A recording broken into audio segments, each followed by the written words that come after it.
ಓಂ ಸಾಯಿರಾಮ್. ನನ್ನ ಮುದ್ದಿನ ಮಗುವೆ, ನಿನಗೆ ತಿಳಿದಿರುವಷ್ಟು ಸರಿ ತಪ್ಪು ಪಾಲಿಸು. ಎಲ್ಲರಿಗೂ ಒಳ್ಳೆಯದನ್ನು ಬಯಸು. ನಿನ್ನ ನೋವು, ಭಯ, ಕೋಪ, ಅಹಂಕಾರ ಎಲ್ಲವನ್ನು ನಿನ್ನ ಮನಸ್ಸಿನಿಂದ ಹೊರಗೆ ಹಾಕು. ನಾನು, ನನ್ನದು, ನನ್ನ ಮಾತು, ನನ್ನ ವಿಚಾರ ಎಂಬುದಕ್ಕೆ ಅತಿಯಾದ ಮಹತ್ವವನ್ನು ನೀಡಬೇಡ.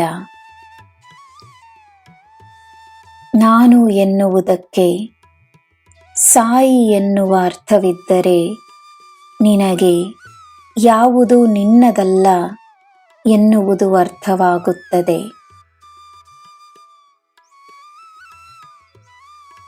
ನಿನ್ನ ಕಣ್ಣುಗಳ ಮುಂದೆ ನಿಜವೆಂದು ಅನಿಸುವ ವಿಷಯವು ಕೇವಲ ಮಾಯೆ ಎಂದು ಅರ್ಥವಾಗುತ್ತದೆ.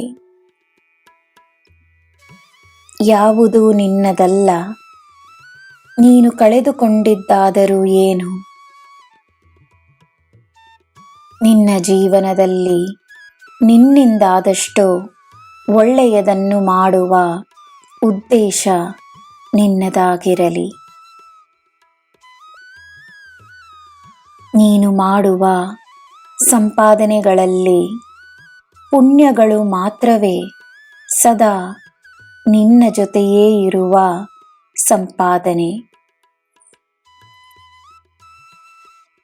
ನನ್ನ ಮಗುವೆ, ನೀನು ಮಾಡುವ ಸೇವೆಯ ಪುಣ್ಯ ನಿನಗೋಸ್ಕರವೇ ಇರುತ್ತದೆ, ನಿನ್ನ ಹತ್ತಿರವೇ ಇರುತ್ತದೆ. ಆತುರ ಪಡಬೇಡ, ಆತಂಕ ಪಡಬೇಡ. ನಿನಗೋಸ್ಕರವಿರುವುದು ನಿನಗೆ ಸಿಕ್ಕೇ ಸಿಗುತ್ತದೆ. ನಿನಗೆಂದಿರುವ ಆಶೀರ್ವಾದ ನಿನ್ನನ್ನು ಹೊರತು ಬೇರೆ ಯಾರಿಗೂ ಸಿಗುವುದಿಲ್ಲ. ತಾಳ್ಮೆಯಿಂದಿರು. ಸಮಯಕ್ಕೆ ಸರಿಯಾಗಿ ಒಂದೊಂದಾಗಿ ಎಲ್ಲವೂ ಆಗುತ್ತದೆ. ಚಿಂತೆಯಿಲ್ಲದೆ ಜೀವನವನ್ನು ಸಂಪೂರ್ಣವಾಗಿ ಅನುಭವಿಸು. ನಿನಗೆ ಎಲ್ಲ ಶುಭವೇ. ಜೈ ಸಾಯಿರಾಮ್.